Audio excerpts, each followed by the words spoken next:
Let me ask you this. Are all people who hold beliefs in God and in miracles and the supernatural, do you regard them all as intellectually inferior to you? I regard those beliefs as intellectual nonsense. I don't regard the individuals as intellectually inferior to me, because many of them palpably are not. Particular criticism. Which of them is yours? I'd really like to know. And I'll tell you right now, please. to make sure that I do justice to both the question asked and your criticism made. For me, and I'll speak now very personally because I think I've been invited to, and I'm very happy to do that. For me, the death of Christ on the cross means that something that I could never gain for myself has been done for me and offered to me. In other words, it is something that by myself as a human being I could never hope to achieve, is achieved on my behalf and offered to me, and I am asked, will you accept what has been done for you? In other words, it is about the possibility of transformation being offered to me but not being imposed upon me. Okay. Mr. Hitchens. Not imposed? Did you really say not imposed? What if you reject this offer? What are you told by, what have you been told for centuries by Christians? If you reject this offer that took place by means of a torture to death of a human being that you didn't want and should have prevented, if you could. What if you reject the offer? If you accept it, you can have eternal life and your sins are forgiven. Oh, great. What a horrible way to abolish your own responsibility and get your own bliss. I don't want it. Oh, you don't? Well, then you can go to hell. This is not imposed. This hasn't been preached to children by gruesome elderly virgins backed by force for centuries. This hasn't poisoned whole societies. No, of course it's not voluntary. The Pope of Rome, as I call the Bishop of Rome, Mr. Herr Ratzinger, has recently said, actually, it's worse than that. Only my version of Christianity can get you salvation. And there is only one way. I say it in Georgetown. There's only one. You presumably don't believe that because you're an Anglican. But on what basis do you tell the Pope that he's a heretic? Once you grant this stuff, once you start with this white noise chat about redemption, where is it going to end? Of course there's nothing voluntary about it. And I must say the book of Revelation seems one of the less voluntary texts of the... all it does is look forward gleefully to apocalypse, to the passing away of this veil of tears into our ultimate destruction. This is morality? I don't think so. And again, I make my point again, that Christianity is saying, look, here is an offer. It is yours to accept or not. I take it you do not believe in hell or anything like that, and therefore I don't see what the difficulty is for you personally. It is not about imposition.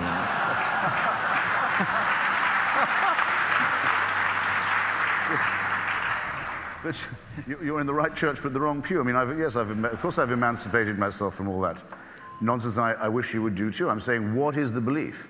And when you say it's voluntary, it's up to you, it's entirely optional. I don't think it's any more optional than Abraham saying to his son, do you want to come for a long and gloomy walk?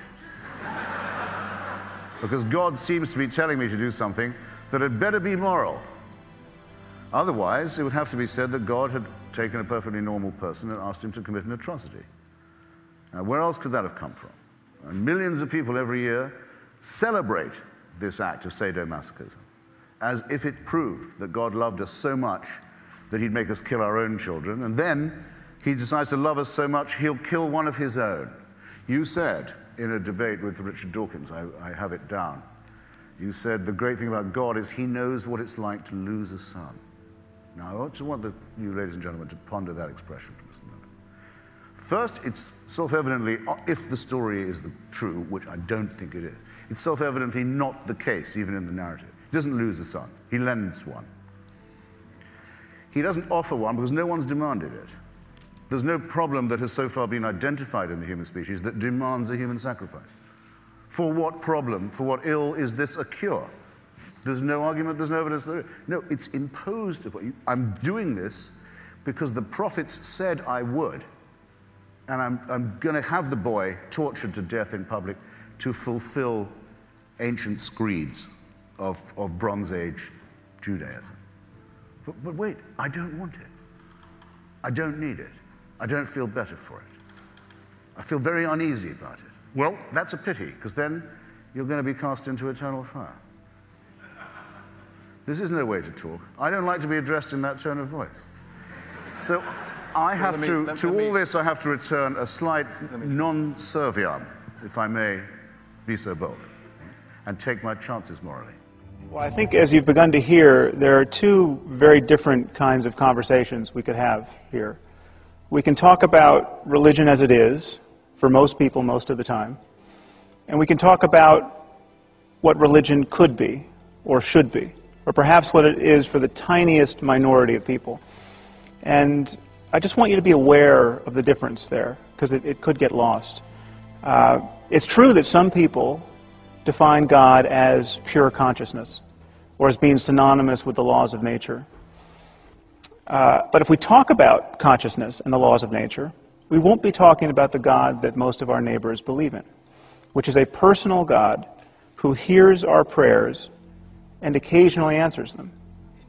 So I just want you to be sensitive to this, because if Michael or I say something derogatory about Islam or Christianity, which seems possible,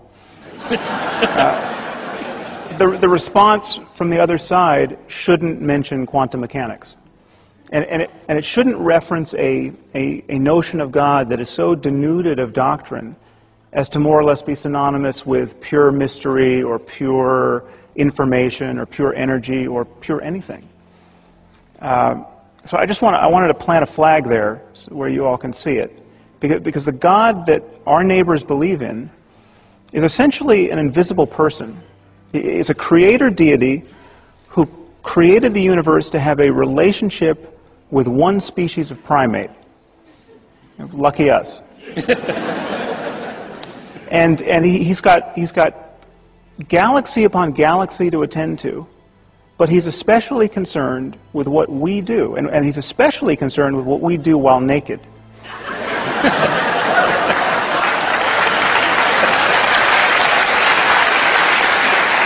And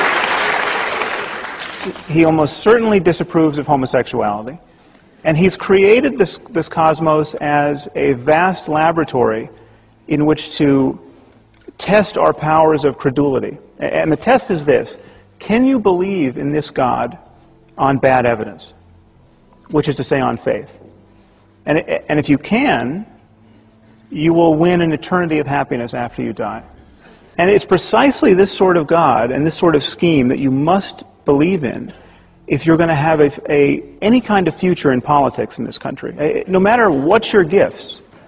I mean, you could be an unprecedented genius. You could look like George Clooney. You could have $1 billion, and you could have the social skills of Oprah, and you are going nowhere in politics in this country unless you believe in that sort of God. So we can talk about anything we want. I'm happy to talk about consciousness, but please notice that when we migrate away from the God that is really shaping human events, or the God talk that is really shaping human events in our world. Mr. Hitchens, as someone who considers himself a high primate, it seems strange that you would consider loving and witnessing the truth an obligation. Would you explain how a soulless primate can have any obligations? Well, it's a question one often asks oneself. For example, why do I care? Why do I mind about other primates?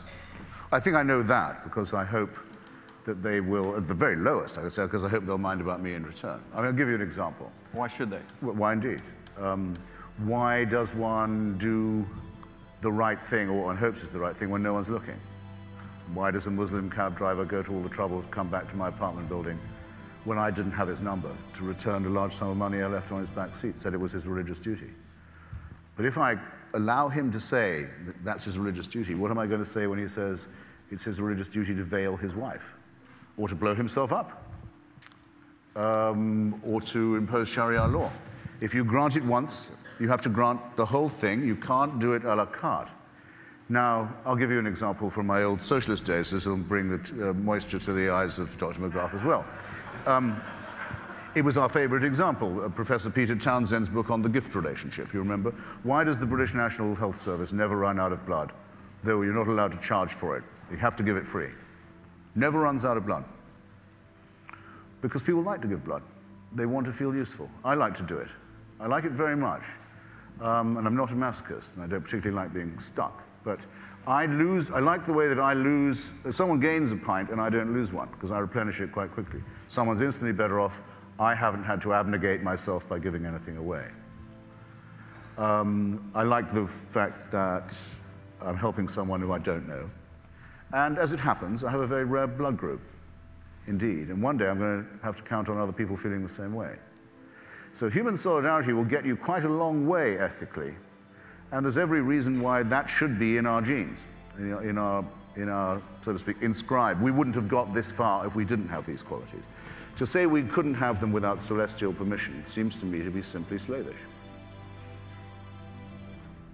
And if we're all made in God's image, then how come there are so many sociopaths who don't notice the existence of other people, or so many psychopaths for whom it's a positive pleasure to inflict pain? None of these, all of these are easily solved questions if you make the assumption of evolution by natural selection and consider us as an animal species. If you detect the finger of God in all this, you invent myriad problems that do not exist and cannot be solved, and that are actually a waste of our mentality. Occam's razor disposes of all the supernatural assumptions that have ever been made. We have better and more elegant explanations for everything that happens in our cosmos and in our biology now. And if we'd had these to begin with, there would never have been a foothold for the death cult of Christianity or Islam or Judaism. In your book, you cite lots of evidence for the bad things religion's done. What I wonder is, if you were being fair, wouldn't you have also included some of the good things that religion's done? My passion is for scientific truth. I don't much care about what's good and evil, actually. I care about what's true. I mean, do you actually believe in your Muslim faith? Do you believe that Muhammad split the moon in two? Do you believe that Muhammad flew to heaven on a winged horse, for example? I pay you the compliment of assuming that you don't. No, I do. I believe in miracles. You believe that? Yes. You believe that Muhammad went to heaven on a winged horse? Yes, I believe in God. I believe in miracles. I believe in revelation. I mean, the point here is that let's assume I'm wrong, Richard. I'm wrong. Let's. Let's assume I'm wrong. I'm wrong. I'm happy to concede that, Richard. I'm happy to concede it. I'm wrong. All religions are wrong. God does not exist. We're all mad. The issue is we exist. We've existed for a while. I think even Christopher Hitchens said, and you've said in your writings, we're not going anywhere. So my question to you is, why not acknowledge, for example, the good things that religion has done? Do you accept that religion has done good things, despite all of our mad beliefs and our miracles? I accept that individual religious people have done an enormous number of good things. Not driven. Would you disconnect MLK's non-violence and Gandhi's non-violence from their very strongly held religious beliefs? They didn't. Well, I think it's not a thing that I really care about, actually. I mean, I think they were... You do care about it, Richard. You're saying that people carry out violence in the name of God, and I cite to you an example of very famous people who have done good and non-violence in the name of God, and you say, I'm not interested. If God doesn't exist, then doing something good in his name it's great that something good gets done, but there's no evidence at all that believing in God makes you more likely to do good things. I can't see any noble, logical connection between being religious and doing good things. Let's concede that God does not exist. Let's concede that religion is false. My problem here is trying to understand why some of the new atheists are so anti-religion when religious people clearly are doing lots of good things and they're doing it in the name of God. I've never denied that religious people are doing good things and non-religious people are doing good things. I care about what's true. I'm an educator, I'm a scientist, and I want people to understand the truth about the universe in which they live. That's what I care about. And I regard religion as a distraction, and in some cases a pernicious distraction from true education, which I love and value the way you value and love your God. Can you not do both? Well, so long as they don't contradict each other. There's a divide, Richard. As long as they don't contradict each other. But if you actually believe Muhammad flew to heaven on a winged horse, that's an anti-scientific belief. And that could be wrong. But that bloody well is wrong. But that doesn't change. That doesn't change. How do you know it's wrong? Oh, come on. You're a man of the 21st century. No, I'm just asking. It comes back to my original question. The rational position is the agnostic. The rational position is the agnostic position. Why up there? What, the rational position. I didn't say up there. I didn't pick a place. Okay, you well, picked a place. Why would a winged horse be the way to get to heaven if it's not up there? I asked a question about. You asked about proof. I'm all for saying I can't prove it, but can you prove he didn't do it? I mean, this is Can I the prove end-old he debate. didn't fly to heaven on a winged I'm horse? just asking on your criteria. I'm just asking on No, your I criteria. can't prove it, and I can't prove it wasn't a golden unicorn. But I'm fascinated that you'd rather talk about what animals the Prophet may or may not have used 1400 years ago, rather than talk about what Muslims or Islam is doing in the world today, good or bad. Well, that seems to be the distraction. If anyone's distracted, it seems to be you. Well, that's your view. I'm fascinated by how somebody, a respected, sophisticated journalist in the 21st century, can believe that a prophet flew to heaven on a winged horse. I'm going to talk to you tonight about belief, specifically the problem of religious belief. Our world has been balkanized into separate moral communities. We have Christians against Muslims, against Jews. The majority of people on this planet at the moment organize their lives around a founding proposition that God wrote one of their books. We have many of these books on hand. They make genuinely incompatible claims about the nature of this universe, about the disposition of certain real estate in the Middle East. We have the marriage of quite literally first century or earlier beliefs, literally Iron Age philosophy, with 21st century destructive technology. This on its face should seem untenable to us. So now I'm going to say some very unpleasant things about religious belief over the next hour. And I just want to warn you up front that I know I'm going to offend some people in this room. Let me assure you that's not the point. I'm not being deliberately provocative. I am simply worried. So I'm going to worry out loud for the next hour or so. I'm mindful of the fact that 90% of our neighbors, 90% of Americans, believe in a personal God. 40% of scientists believe in a personal God, literally a God who can hear our prayers. So I'm guaranteed to offend someone here. I know this is as secular an audience as I'm going to find, but I just want to say up front that I'm needless to say, I'll take your questions, as Susan said. Well, what is a belief? Let's get into this for a minute. Beliefs are clearly representations of the world, but they are more than that. They are the representations of the world that we think actually represent the world. This is the distinction between a belief and a hope, say. When you hope that something is true, you are representing the world. You are representing a possible state of the world. When you believe that something is true, you are actually making your best effort to map reality with your thoughts. And this is why beliefs pull the reins of our emotions and our behavior so closely. This is why belief is really part of the higher cognitive machinery we have to generate expectations about the world, expectations about how our behavior is going to change our moment-to-moment experience. If this sounds abstract to you, just imagine the change that it would occur in you if the fire marshal came in at this moment and said this building is about to collapse. I mean, these are mere words. This is a mere sentence. And yet, should you give it credence, should you believe it to be true, it would completely transform your physiology, your neurology, your behavior rather quickly. And so too with any other proposition that has significant representational content. Believing a proposition to be true is what opens us to the representational content of any what otherwise would be a string of words. So, what do our neighbors believe? Well, 22% of Americans claim to be certain, literally certain, that Jesus is going to come down out of the clouds sometime in the next 50 years.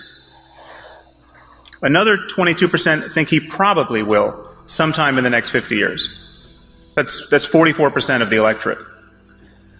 Now, of course, this belief does not exist in isolation.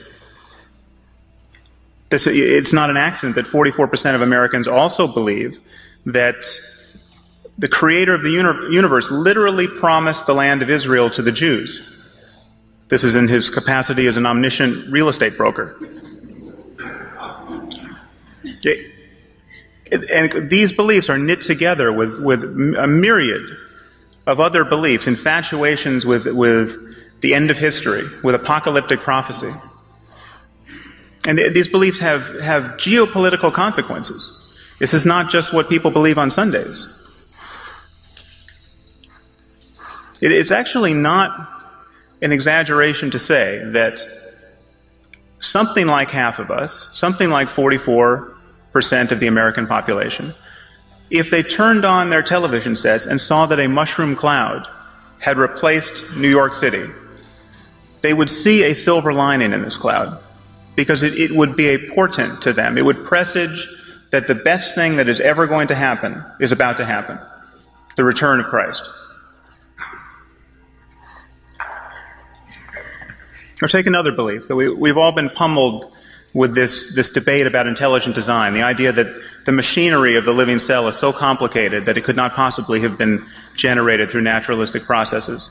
This should be genuinely troubling to us. This really is eroding the prestige of science in our culture. It is, your children could well be taught this pseudoscience in school, in biology class, one of these days. But it's also important to recognize that it's a bit of a red herring, because 44%, actually in the last Gallup poll it was up to 53%, something like half of us are creationists. Intelligent design is not what they're fancying. They believe that we were created from mud with divine breath sometime in the last 6,000 years. Adam and Eve standing in a garden with a talking snake and a hankering for apples. But this is literally the vision of the creation of our species. Or take another belief that really this should just be a curiosity to us until you see its consequences in the world. That the Catholic idea that condom use is somehow immoral. This is a genuinely ludicrous idea. I can assure you that the powers of the human brain are insufficient to provide a good argument for this.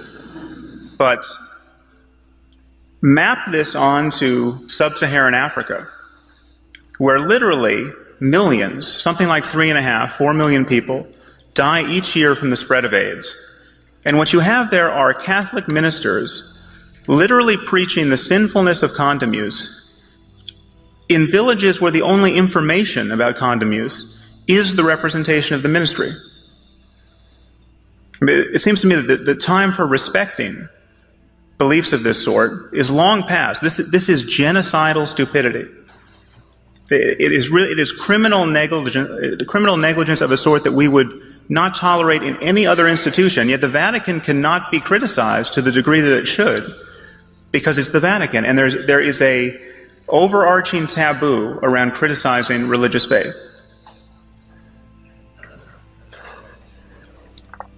We've all assimilated this idea that we should respect other people's religious beliefs. Your neighbor has the right to believe whatever he wants to about God and the moral structure to this universe. He has the right to believe whatever he wants to about what happens after death, and you should respect these beliefs merely because he believes them.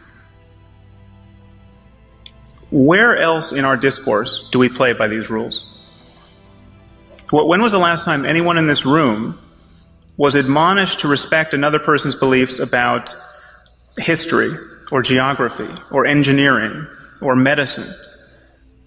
We do not respect people's beliefs. We evaluate their reasons. If my reasons are good enough, you will helplessly believe what I believe. That is what it is to be a rational human being. Reasons are contagious. If I came on the stage and said that the Holocaust never happened, you would be under no burden whatsoever to respect my beliefs. We don't respect the beliefs of people who think Elvis is still alive, the people who make all those crazy pilgrimages to Graceland. These people do not get invited to sit on our boards of directors. They don't become presidents of universities. That is all well and good, except when you change the subject to God, and then all bets are off. then the sky's the limit. You can be certain with zero evidence and respected for it. It is taboo to push the conversation into criticism of your beliefs. Albania, one of the world's worst dictatorships, tyrannies that we've seen in the last 100 years. Article 37 of Albania's communist constitution declared, quote, "The state recognizes no religion and supports atheistic propaganda in order to implant a scientific, materialistic world outlook in people." What do you think you're saying? I mean, that's an appalling thing to say. Of course it is. Why is that an appalling thing to say? What do you disagree with in that statement? Why would I want to support atheistic propaganda? I support science and truth. But you don't support spreading atheism. I support spreading science and truth. If that happens to be atheism, I support it. I'm not going to start bullying people into being atheist. I'm not going to start trying to compel people to be atheists. That was what the Albanians were doing. It's nothing to do with what I want to do. Of course, but you'd like to persuade them not to be believers and become atheists. I'd like to raise consciousness in a gentle, civilized way, using argument, rational argument, from evidence. Professor McGrath, here's the next question. You said that acts of violence in the name of God come from the fringes of religion. But God has ordered many acts of violence, for instance, in the Old Testament, that killed thousands. Is God on the fringe of his own religion? Well, clearly the way that question is phrased actually, in effect, answers itself. I would not wish to set it out quite like that, and therefore I'd like to try and offer an answer which goes like this. I'm a Christian, and obviously I read the Old Testament. And one of the questions is, how on earth do I make sense of those passages which seem to, at least on the face of it, authorize acts of killing and so on, which I personally find very, very disagreeable. And for me as a Christian, as I was saying, a fundamental theme here is that Christ is the fulfillment of the law and the prophets. In other words, not simply that he brings to fulfillment their intentions, but that in some way he is authorized to show us what these are really meant to be like. In other words, that there are other interpretations, but these are relativized or placed to one side because of who Jesus is and what he did. And therefore, I would want to look at the Old Testament through this lens and say that I believe it allows us to look at these passages and challenge the most natural interpretations. Okay, for Mr. Hitchens. Sorry, can I comment on that just briefly? Or yes, you sure was can. I not invited to do so? Please do so. Don't let me... Well, I mean, some of the early Christian church fathers, I think, you'll correct me if I'm wrong, I think Marcion was among them, did contemplate starting a movement that was just basically Christian, based on what was understood or believed about the apparent very opaque brief life of Jesus of Nazareth, and not inherit, not force upon themselves, as St. Paul had suggested, the ghastly, gruesome Jewish books of the Old Testament, to start again. I think they might have done better to do that, because having decided that they inherit all that, they do inherit, in particular, the most wicked and immoral doctrine of the lot, which is original sin in Adam and the expiation by the sacrifice of children, human sacrifice of children, than which I don't think any morally normal person can think of anything more repulsive. So that it is, I'm afraid, innate that there is to be cruelty and violence and fanaticism in the religion, and the responsibility is not expiable. Bizarrely, I mean, many people think, well, the Old Testament is true, it's full of bloodletting, it recommends genocide, extermination, slavery, or dispossession, all of these things. The New Testament is more meek and mild. I've given you my comment on that.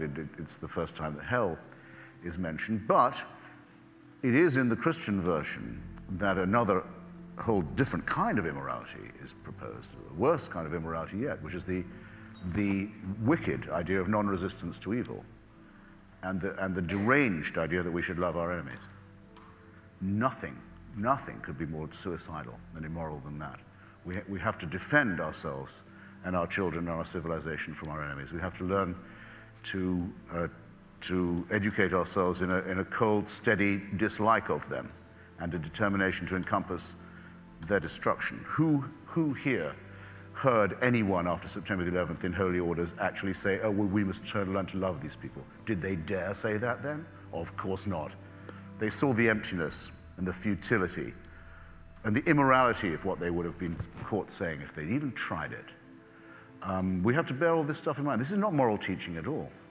We have to survive our enemies. We have to learn to destroy them, especially because they too are motivated by the hectic, maniacal ideas of monotheism, which really seeks and yearns for the destruction of our planet and the end of days. And that's why it's not moral. That's why we have to outgrow it and defeat it. But the Darwin deniers always say we don't have enough intermediary species in the fossil history. Does this help that? Of course. I mean, that was true when Darwin himself lived. There weren't any.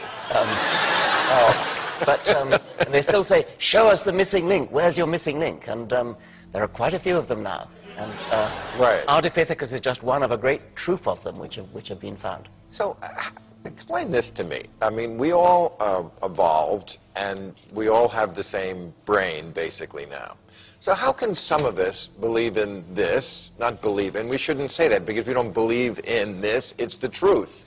We studied this, and it's scientific evidence. But how can some people feel this way about it? And then there are at least half of America who thinks the world was created by a man in a cloud in 6 days who then needed to rest. I love that. He's so powerful he can create the universe, but then he's pooped. I mean, how can we have the same brain? I'm sorry to say we don't have the same brain. I mean, there's a great variation. One of the main principles of the Darwinian theory is plenty of variation for natural selection to work on. And there's sure enough plenty of variation in brain power.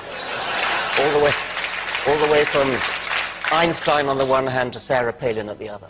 Have one thing in common, a belief that the Bible is literally true. She's not country first, she's Bible first. And not just the New Testament. That's the happy half of the good book. The baby in the manger, and Jesus doing magic tricks, long romantic walks on the water that turn into fishing trips with the guys. And a generally positive message. Jesus, after all, preached love and forgiveness, not shooting wolves from an airplane. The problem is Governor Avon lady.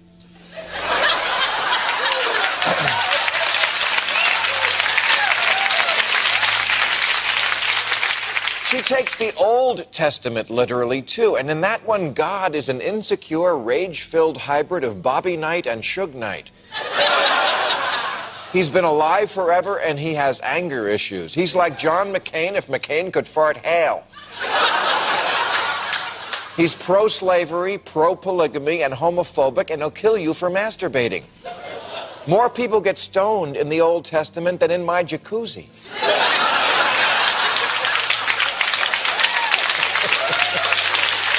That's what I have to tell you guys.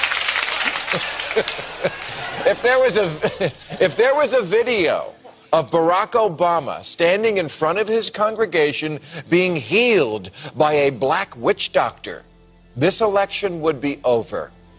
But there is that video of Sarah Palin. In the name of Jesus, every form of witchcraft is what you rebuke in the name of Jesus. So ask your witch doctor if exorcism is right for you.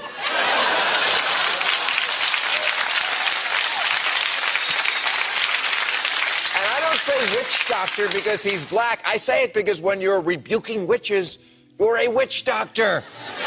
Witch doctor, folks, this is our country. We got to get it back from the forces of organized superstition. People like Bush and Palin simply cannot think clearly because they're in a big, scary, brainwashing cult, and it warps their thinking so much that they're actually horny for the end of the world. And that is not someone I want with the nuclear codes. So remember that video.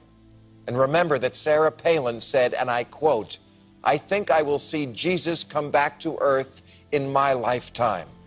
To which I say, hasn't Jesus suffered enough? We've begun to see one of the problems with arguing in defense of God is that the evidence in your favor is either terrible or non-existent. What we've heard from the other side and from the middle is that science is so complicated and counterintuitive and obviously incomplete that this leaves room for the God of Abraham. Okay, that's basically the argument. That the scientists don't understand everything. We don't understand how the first complex molecules self-assembled. Indeed, we don't. Scientists are the first to admit when they don't know. So the arrogance is very much on the side of those who would put their Iron Age faiths in the place of genuine scientific ignorance. Now, the other side has been playing hide the ball with the articles of faith. Okay, let's be very clear about this. I will speak about Christianity specifically just for ease. Christianity is based on the notion that the gospel account of the miracles of Jesus is true. Okay, this is what you have to reject Christianity. You don't have to prove the universe to be absent of God. You don't have to, in the same way that you don't have to go find that Poseidon or Zeus or any of the thousands of other dead gods are absent from the universe. With Christianity, it is a textual claim about the veracity of the Bible. Consider what this amounts to. Bible scholars agree that the first Gospels were written decades after the life of Jesus. Decades. And of course, we don't have the original manuscripts. We have copies of copies of copies of ancient Greek manuscripts which have thousands, literally thousands of discrepancies between them, many of which show signs of later interpolation, which is to say that people added passages that then became part of the canon. There are whole books of the canon, like the book of Revelation, which for hundreds of years were not included because they were deemed false gospel. There are other whole books, like the Shepherd of Hermas, which you probably haven't heard of, but for centuries it was considered part of the canon, and then was later jettisoned as false gospel. Generations of Christians lived and died being guided by gospel that is now deemed both incomplete and mistaken. Think about that. So this process, this all too human process of cobbling together the supposed authoritative Word of God, is a very precarious basis to assert the claims of Christianity. But the truth is, even if we had multiple contemporaneous claims of the miracles of Jesus, this would not be good enough. Because miracle stories abound even in the 21st century. The devotees of the South Indian guru Satya Sai Baba ascribe all of the miracles of Jesus to him. He reads minds, he foretells the future, he raises the dead, he was born of a virgin. Okay, Satya Sai Baba is not a fringe figure. You might not have heard of him, but they had a birthday party for him a few years ago, and 1 million people showed up. There are vast numbers of people who think he's a living God. Okay, so Christianity is predicated on the claim that miracle stories, exactly of the kind that today surround a person like Satya Sai Baba, become especially credible when you place them in the pre-scientific religious context of the first century Roman Empire, decades after their supposed occurrence, as attested to by copies of copies of copies of ancient Greek and largely discrepant manuscripts. We have Satya Sai Baba's miracle stories attested to by thousands upon thousands of living eyewitnesses, and they don't even merit an hour on cable television. And yet you put a few miracle stories in an ancient book, and half the people on the earth think it a legitimate project to organize their lives around them. Does anyone else see a problem with that? I would like to understand why Americans have so much difficulty equating ethics and morality with atheism. It's as if you're not religious, you cannot be ethical or moral. And that to me is manifestly nonsense. So yeah, we get asked that all the time because there's this assumption that if it's religious, it's good. Religion is goodness and morality, and if you don't have any moral anchor or moral compass, you can't be a good person. So how do either of you respond to that? Well, first, I was delighted to see that question. I hadn't seen that before, and somebody from the UK, where there are even more seculars than in this country. And we think that not only can you be good without God, you can be better without God because it's top-down authority. It's not based on consequences. It's based on master-slave relationship. You have to do this or you'll go to hell, or if you please me, you'll go to heaven. And that's kind of a bankrupt philosophy. It is. I mean, if you believe that there is a God telling you to do something, you're going to obey that God no matter what the consequences. This is why the bombing community is entirely religious, as Hitchens used to point out. And to me, it's if you have a hard time discerning right from wrong, it's not that you lack religion, it's that you lack either empathy or reason. That's the problem there for me. And also, I think that the real harm of religion is it tends to place dogma above people and humanity. Absolutely. And as Steven Weinberg famously said, the Nobel laureate physicist, good people will do good things and bad people will do bad things, but for good people to do bad things, that takes religion. I think that's the best summation of the argument and there. then just looking at people's lives, atheists are just as good, no worse off. There's some bad atheists, but there's a lot of bad Christians too. So we should judge people not by their beliefs, but by their actions. What's wrong with just pretending to believe in God and Christianity and just following the Bible and living as a Christian, even if you don't believe, because that way you'll get to go to heaven. So what's wrong with pretending to believe in Christianity so that you can get to heaven? I mean, right off the bat, I think if there is a God and he knows that you're pretending to believe in him, I don't know why that you're not going to end up in heaven. I don't know why that. But also, be true to yourself. I mean, you shouldn't pretend to be something that you're not, and especially shouldn't live your entire life pretending to be something that you're not. And I have to wonder who somebody would really be pretending for. No, I find it hard to believe that they would be pretending for themselves for this kind of eternal reward. I kind of get the sense that they might be pretending to make things easier, either on other people in their family or just generally on... To get along. Exactly. And to me, nothing is worth sacrificing yourself and who you are as a person just to get along. And also he said, why not go along with Christianity in the Bible? And that opens up a whole cesspool about what's wrong with Christianity, the history of Christianity, and what's wrong with the Bible. And it's significant. The Bible has a couple of good little teachings in it, but nothing special. The Golden Rule had been said before, and it had been said better by Confucius. But I mean, this is basically Pascal's wager, isn't it, Dan? You must have done this 100 times. Yeah, because what you're trying to do is you're trying to avoid harm, and you should go ahead and believe, because what if you're wrong? You might suffer eternal judgment and eternal hell, which basically boils down to an argument from intimidation. Is all it is. It's a force argument. You better believe otherwise. It's like Daddy saying, "You do what I say, or you're going to get spanked," right? And I think the God of the Old Testament is like that. I don't think the God of the Old Testament cares if you're pretending or not. All he wants is obedience. Okay. If you don't have to love me, you just have to obey me, and then you get what you want.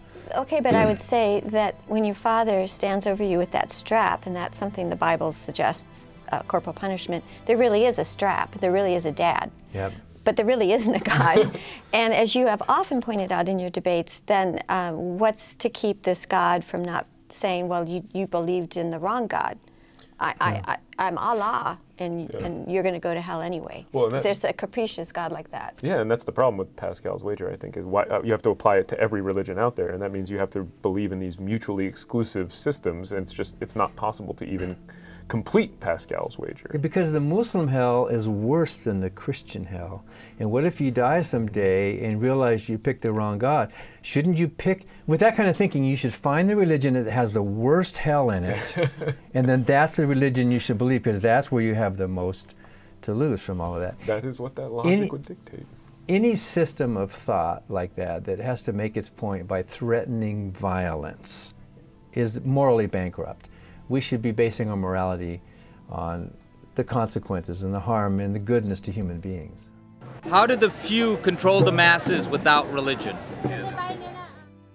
How did the few control the masses without religion? Well, I think that's a cynical question. I think he's trying to say that religion has been used by those in power to control the masses. And Napoleon even said what a useful tool religion was to control the masses. So I assume Edward Gibbon has a great quote in The Rise and Fall of the Roman Empire. He says that the people, of all the religions, the people thought them equally true, the philosophers equally false, and the magistrate equally useful. And yeah, I mean, religion has been a tool. The usefulness of religion in keeping people enslaved, for example. We saw that in our country. Glad of their chains. Well, I don't know that the Americans were at all glad of their, but that holy book which sanctioned slavery was used to keep slaves docile, promising them pie in the sky, and it was used by the slave masters and the churches to completely justify that horrible system that we're still, you know, seeing the need for reparations for. And that question, of course, assumes that we should want to control the masses, right, from a top-down kind of thing. In our country, where we have we the people, a bottom-up, it's not the leader who controls the masses. It's really the masses who run our country. In theory, Dan. Yeah. I don't think in practice at the moment. Well, yeah. But I think that he was being yeah, I know he was. But, giving a devil's advocate question. It was a very interesting question. There have been ways to control masses. If you want to do that, not that you should, but you can do it without religion. Look at some of these other tyrannical regimes that just did it with force and with violence. Look at how the Nazis invaded and occupied and used the force. Well, they had God mit uns, God with us, on their buckle of their Bible belt, so there was a religious crusade. But if you can add into the mix the religion, you can get hold of people's psyche through religion and subjugate them. You're so much more powerful. But I don't think the French felt that the Germans, having God on their side, allowed them to be controlled. I think they were being just forcibly occupied there. I think maybe another way of saying it is there are several tactics you can use to control people. Fear is a very good tactic for controlling people. Division, dividing people, divide and conquer is another very good tactic. And religion is good at bringing a bunch of those together. Right. Yeah, I think so. Maybe it's a system that is particularly good at utilizing all these different forms of control. Well, as Gloria Steinem once said when I interviewed her, I don't know where else she said it, but we quote it at our website. She said, "What other system of thought reaches beyond the grave to try to control you?" Yeah. There has to be something more difficult to understand than the human brain can understand. I accept that. But it doesn't have to be God. It doesn't have to be the kind of God who, oh, I don't know, forgives sins and listens to prayers and things like that. There is something very mysterious, and I don't understand it, and you don't understand it, and maybe we never will. I think it's not clear whether physicists understand it. Some do, some don't, but it's obviously going to be very mysterious. But God is not that interesting mystery. God is just a personification of human desires, a father figure, something like that, somebody who looks after you. You said at the beginning that it was comforting for you. A God is somebody who listens to prayers, who forgives sins, who takes action for the benefit of humanity or not, as the case may be. We're not talking about that now. We're talking about deeply, deeply mysterious, profound things which physics is working on, and it's very difficult to understand. And the fact that you don't understand it and I don't understand it is not a good ground, not good grounds for suddenly invoking a supernatural sky daddy. So to wrap up, let me just say that none of what I've just said should be construed as a denial of the importance of ethics in our lives, or even the importance of spiritual experience. You can be someone who's deeply committed to transforming your moment-to-moment perception of the world and use techniques like meditation and fasting, and you can go into a cave for a year and be a mystic if you want to. None of that requires presupposing anything on insufficient evidence. And none of that requires that we lie to ourselves or to our children about our state of knowledge about the world.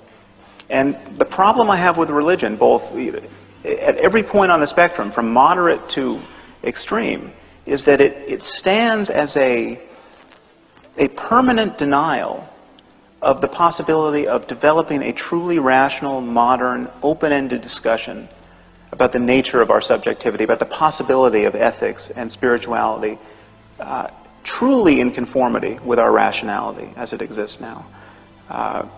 Every religious person, every person who's committed to still being a Christian or a Jew or a Buddhist is essentially giving tacit endorsement to the religious divisions in our world, and essentially saying that we need some measure of mythology, we need some measure of fairy tale, we need to pretend on some occasions that we know things we do not know.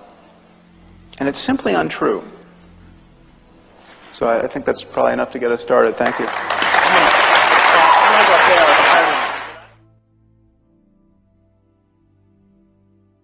7 years ago, so 2016, 2017, 2018, thereabouts, I was one of the biggest believers in religion that you'd probably ever come across, or you would have at the time. I'm not saying I was righteous. I still hooked up, around, dated, and generally did young people shit on the regular, but I was a firm believer in Christianity.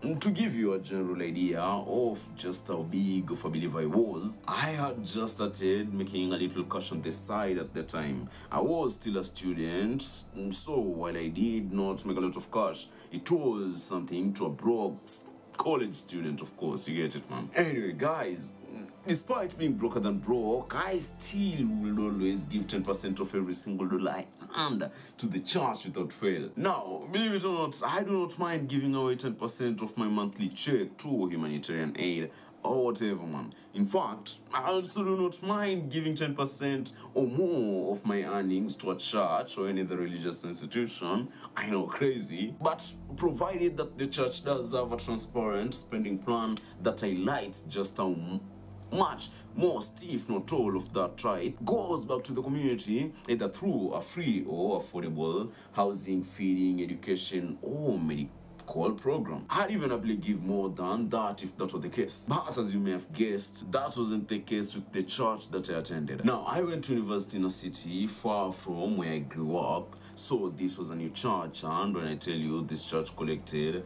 upwards of $10,000 every Sunday service, man, I swear to God I'm not exaggerating. Now, that might not be a lot where you're from, perhaps, but in the East African community where I lived at the time, those are crazy numbers. Actually, I think that's a crazy number anywhere in Kenya that you visit. Anyway, I confidently say that's the amount they collected, $10,000 each week, because every Sunday they usually let us know how much was collected the previous Sunday. Now, I went to the church for at least 3 years, and I can tell you clearly, without any fear of contradiction, not a single time did I witness this church launch a single humanitarian program in any sense of the word. What they did do, however, to my collection, was erect a new structure every 6 months or so. And I'm not exaggerating once again.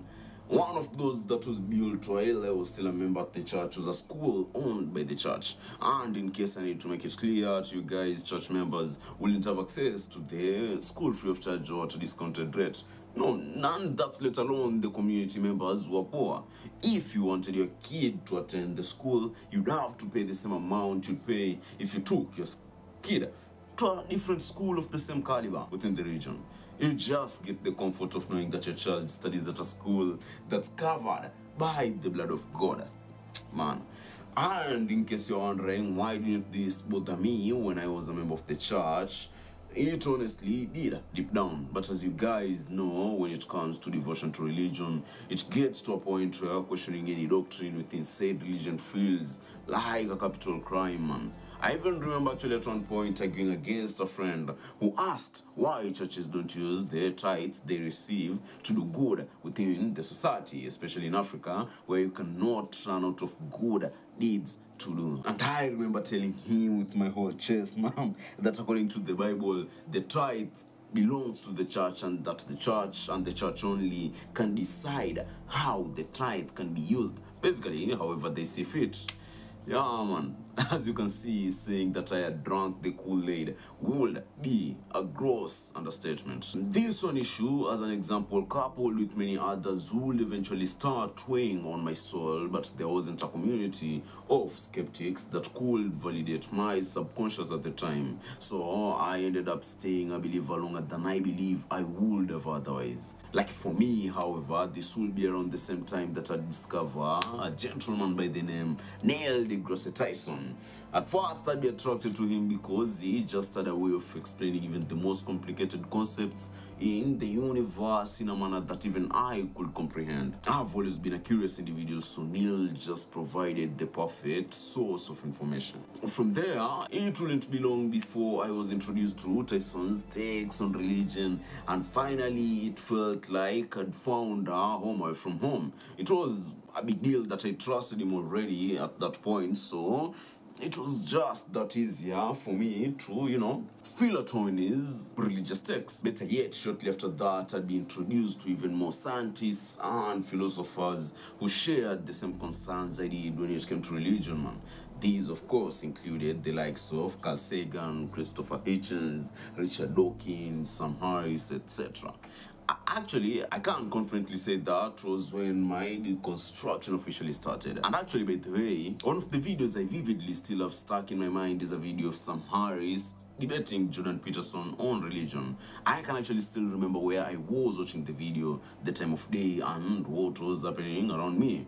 It was that impactful, man. I was on the train traveling from where I lived in Kenya to visit my parents on the other end of the country. And I remember it was precisely 12:11 a.m. when I started watching the multiple hour-long video throughout the journey. Now, the reason this video is impactful to me is because I'd never heard Sam Harris. I'd never heard of him before that day. I had already been introduced to Jordan Peterson, of course, as he had just become this polarizing figure in society already. You all remember back then. I also knew that while Jordan Peterson has some weird text that only sound smart to people enticed by his vocabulary, I still knew he was a formidable opponent when it came to debates. So I was extremely curious to see what this famed atheist would throw at Jordan Peterson and how Peterson would try to salad his way through the argument. To cut the long story short, man, Sam Harris wiped the floor with Jordan Peterson, and at one point Jordan Peterson even started coming up with these alternate definitions of what God is or is supposed to represent, as if we don't know the God that they're discussing. And the God Peterson believes in is the Abrahamic God as described in the 3 Abrahamic religions. Yeah, man, that was a fun one. Anyway, the final nail on the coffin for me and my deconstruction was my introduction to the history of Christianity, Islam, and Judaism. Basically, how all these religions had evolved over time to become what they are today. And after seeing just how much blood was spilled and lives taken just to maintain and spread these religions throughout history, that was it for me. And thus a new hater of organized religion was born at that time. Basically, I had a simple rule. If the word of your God required killing, oppressing, and colonizing others so it could be spread to the point it is today, then perhaps your God isn't as strong as you make him out to be. So yeah, that is it for today's video, guys, and I really hope you've loved it just as much as I did compiling it, man.